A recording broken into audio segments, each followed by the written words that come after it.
దేవుని కొరకు అది చేసి ఇది చేసి ప్రేయర్ చేసి సువార్త చేసి మనకు కావాల్సిన రెక్కల కష్టార్జితాన్ని అన్నీ ఇచ్చిన తర్వాత దేవుని దగ్గర ఒకటి ఎక్స్పెక్ట్ చేయకూడదట.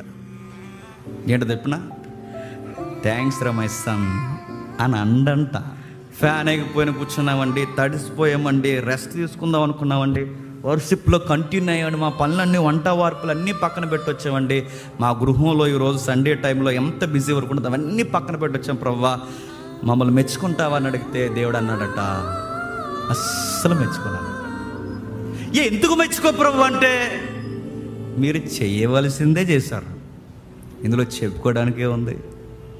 నేను యజమానుణ్ణి, చెప్పండి, మీరు నాకు బానిసలు. ఎలా బానిసలు అంటే, బయట బానిసల్ని డబ్బులు ఇచ్చి బంగారం ఇచ్చుకుంటాను, నేను మిమ్మల్ని రక్తం ఇచ్చుకున్నాను.